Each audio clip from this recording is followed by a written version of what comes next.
This past weekend, I watched some episodes of this new show called The Idol, directed by controversial filmmaker Sam Levinson, who's known most notably for his work on Euphoria.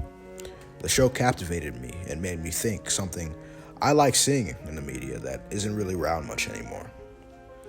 I have a habit of looking at online reviews of shows after an episode is released because I like to see if others see what I see or notice things that I don't. However, all I really saw was just the media ripping the show apart. It was a visceral attack of the media machine. Sadistic, torture porn, graphic.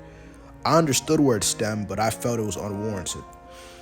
All these attack vectors targeted the medium, but not the meaning of the show itself.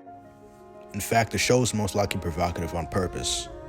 The show captures this constant and extreme imagery. However, I presume that the reality is just as, or even if not more extreme. For years, the public has seen the gruesome stories inside Hollywood. Behind the money is sex, drugs, and degeneracy because they can afford it. Somehow, despite the backlash, Premiere clocked in more viewership than any other HBO series, even more than Euphoria. The attention surrounding the show was all negative, but it still did numbers. I wondered why that was. It really led me to believe that the media is just becoming an echo chamber. The internet is not reflective of real life at all, but a visual representation of crowd thinking, where social proof is currency and attention is what sells. So if it's popular to hate something, the public's just gonna hate it. Sadly, in our time, hating something is a lot easier than considering another side. It's become easier to focus on a common enemy rather than sit down and consider another perspective. So vocal groups would weaponize the media using buzzwords to cancel people. Sadly, in our time, hating something is easier than considering another side. It's become a lot easier to focus on a common enemy rather than sitting down and considering another perspective. So, vocal groups weaponize the media using buzzwords to just cancel people. Public opinion has always been weaponized since the earliest days of civilization. To fight wars, a society's men had to hate their enemies so leaders would reinforce hatred. This is a practice called propaganda. Some of you might know it well. America prides itself on open discourse and liberty. It's the lifeblood in which our country was formed. But somehow, the introduction of mass media circumvents discourse and suppresses others. I wonder how many of the 4 million that tuned into The Idol shared the same views as the public, and if so, why do they watch it to begin with? The method's effective.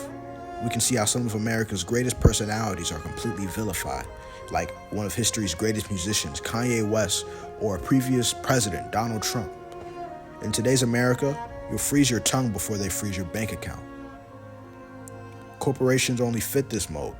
Haven't you noticed that every movie that people get excited for these days is just another superhero blockbuster movie or a sequel of a sequel of a sequel? Characters that were once relatable and thought-provoking have become assets focused on reaching percentages, and a creator's vision can change in an instant to raise that percentage. This is all because of the public opinion. I think personal freedom is something that people should strive for. And living in the age of social proof, opinions can become a prison, one of which that halts people from their own reality. There's nothing wrong with considering opinions. However, they should not dictate your decisions. The Idol was captivating because of the bullet point understanding of psychology and the duality of Hollywood presented. Oftentimes, our favorite stars appear as angels when they perform, but on the other side, they're just puppets that drown themselves in degeneracy like devils.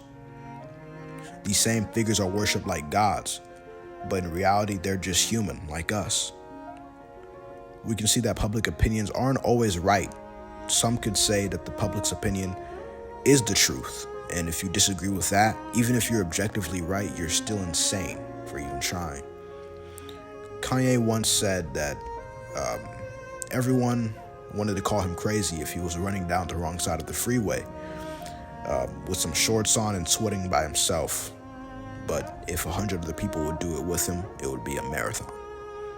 Opinions change. They're constantly in flux. There's always going to be some new idea or something new to focus on. So really just focusing on what others are talking about is ultimately pointless. You should stop pretending to be somebody you're not and just be you.